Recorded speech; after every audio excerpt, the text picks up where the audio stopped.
Insights with Terri Ep.156, a weekly look through the eyes of predictive astrologer Terri Ep.156. Here's Terri. Hi everybody, this is Terri, and you're listening to Insights with Terri Ep.156. Thank you for joining me. We're going to be talking about the week of February the 11th through the 18th, 2024.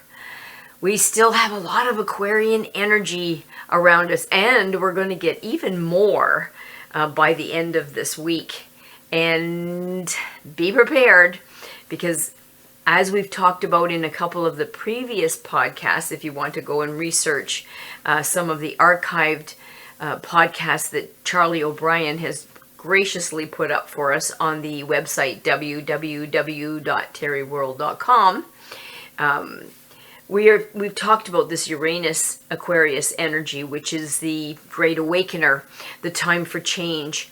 Anytime something changes the way that this is doing, and it's a generational thing. Uranus is a generational planet. It takes 250 years for some of these generational, 352 for some of the generational planets to complete a full cycle. Excuse me, that's a whole maybe 3 generations or maybe 3.5 generations. So it doesn't happen really quickly. Like the moon changes every day and a half to 2 days. The sun changes in about 21 to 23 days. So those are fast moving planets, but the generational planets just hang there. So when we have Uranus like this, so strongly coming up, Uranus, as I said, the awakening planet, the planet that really shakes things up, that can be chaotic. I mean, change, a lot of us will say we like change, but most of us like change if we're in charge of it, or if we kind of know what's going on and we're receptive to it and it's going our way. Change that is difficult for us, or huge or traumatic, is difficult to accept for us as humans. Well, let's take some of the weather changes. Many of the places along the coastlines have been flooding over and over and over again. Many hurricanes blasting them over and over, and they rebuild and rebuild. Sadly to say, maybe this is the time that we should be looking at weather changes. Maybe this is going to be something that's going to be perpetuated, and we need to look at moving or changing where we locate. So when you look at that kind of thing, when we look at that and we say, okay, this used to be a really nice place, but maybe that's not the way it's going to be for us anymore. It's hard. That's really hard. That's your home, maybe your boat dock. I don't know, I've never had a boat dock.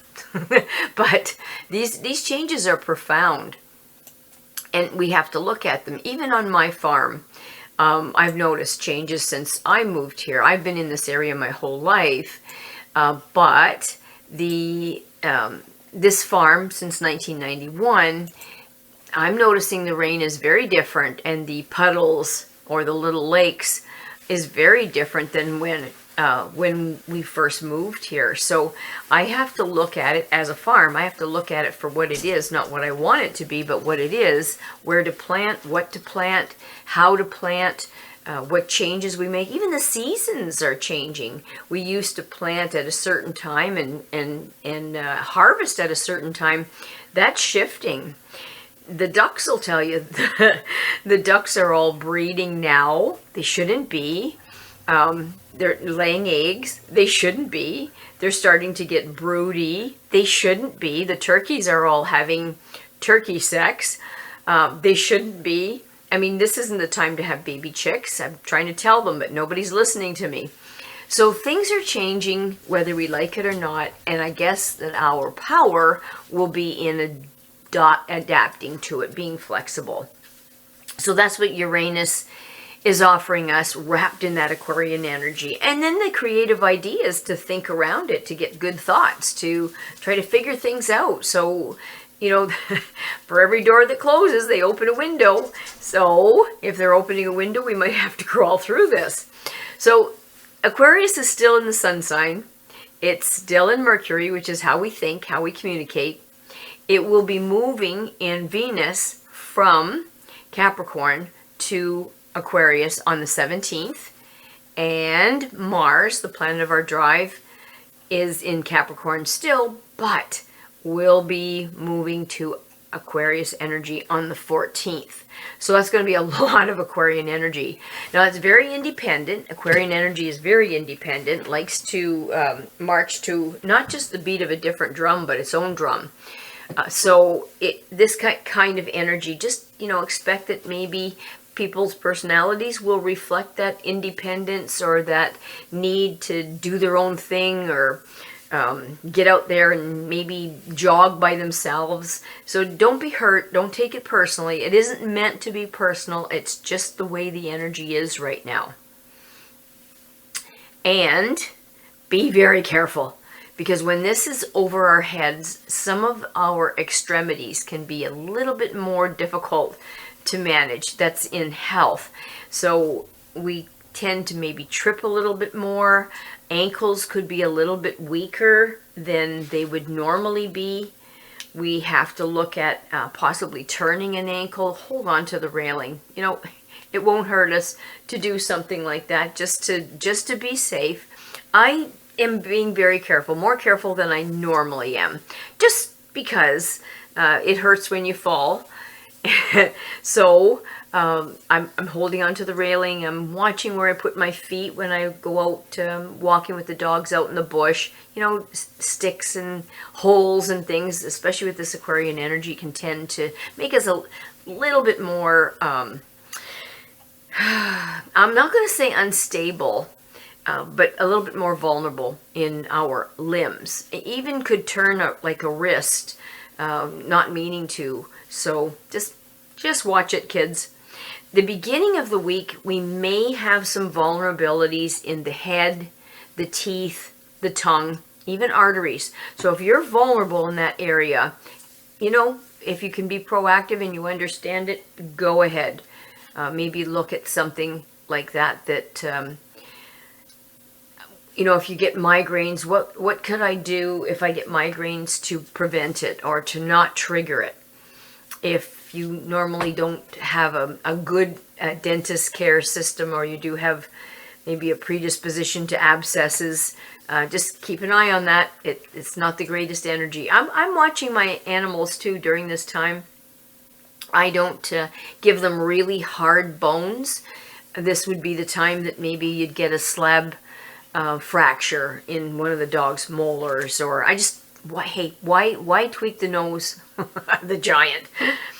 And then Valentine's Day on Wednesday. I hope some of you have some nice plans for Valentine's Day and enjoy the day.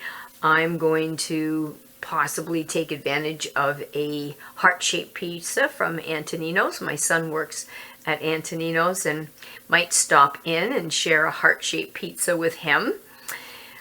And every day is a good day, a good day for pizza.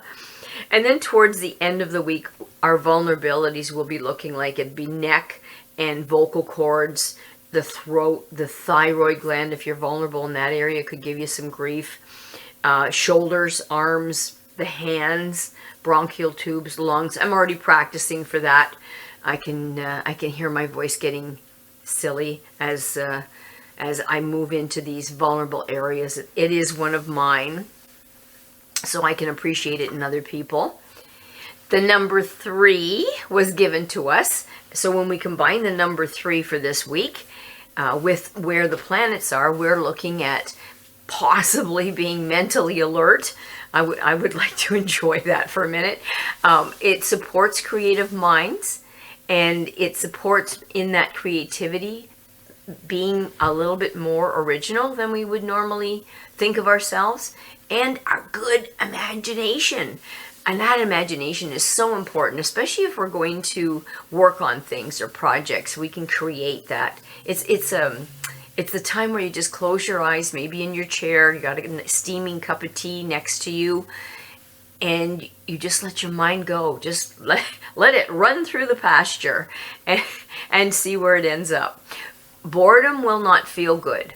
So boredom with this kind of an energy, you'll just hate it. It's an energy field that is very, very uncomfortable. We'll want to cooperate with others. The number 3 with this and where the planets are, will not necessarily want to be with others, but we'll want to cooperate with them. How can I help you? What do you need?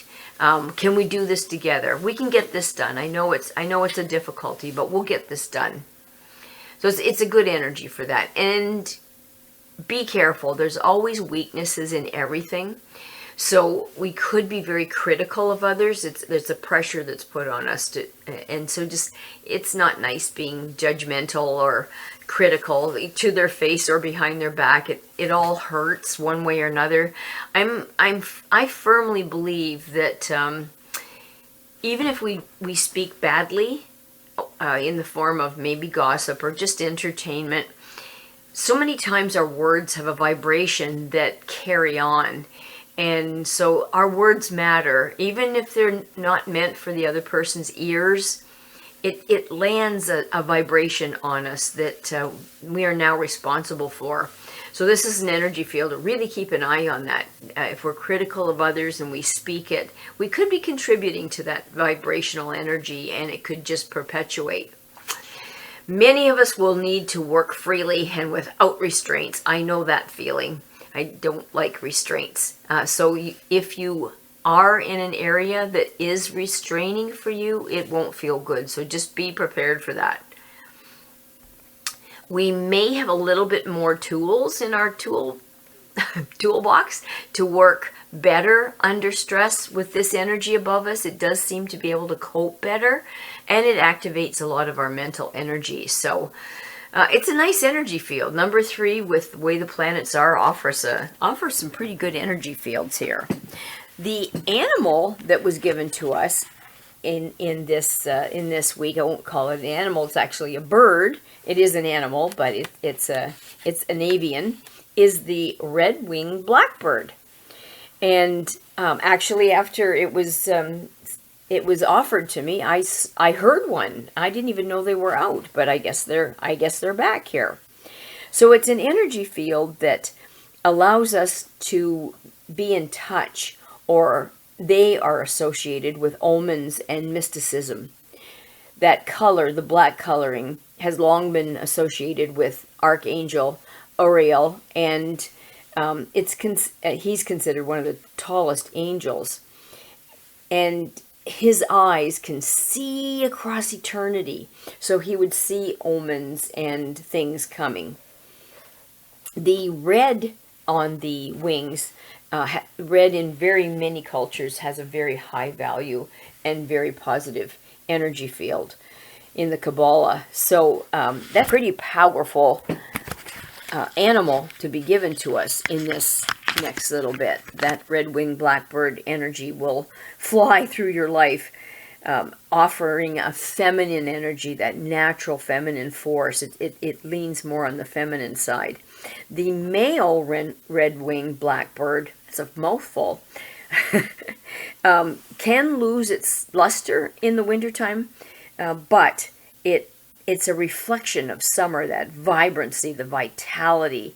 This bird as a totem offers us that ability to go back into the great life womb, to pull back new energy, new expressions of energy. So this is a very powerful bird to be offered to us this week. I'll be interested to see if anybody gets to see a red-winged or hear a red-winged blackbird this week, just to see if our totem pops in on how many people. Now, we got a lot of major cards for us this week. Of course, it always seems to be that way. One of the energy fields that they have offered us is, it starts with the number 5, and it's soul. So it's the 5 of Wands. It's in its natural position. So it's telling us that soul-wise, many of us will be embarking on a very exciting challenge in the next little bit for our lives. There'll be some external conflict, that's for sure. There'll be some struggle. Might even be some rivalry. But we will feel a need inside of ourselves to prove ourselves, either to ourselves or to other people. It's a bonding kind of an energy with our soul and with our outward expression of ourselves. And it's competitive, and I think a little healthy competitiveness it's not a bad thing at all. If we get too lopsided, it can be too not a good thing. But I think healthy competition is good. Actually, it's a Super Bowl weekend, if I'm not mistaken. So I guess there is going to be some competitiveness. Hadn't even thought about it that way. How about that?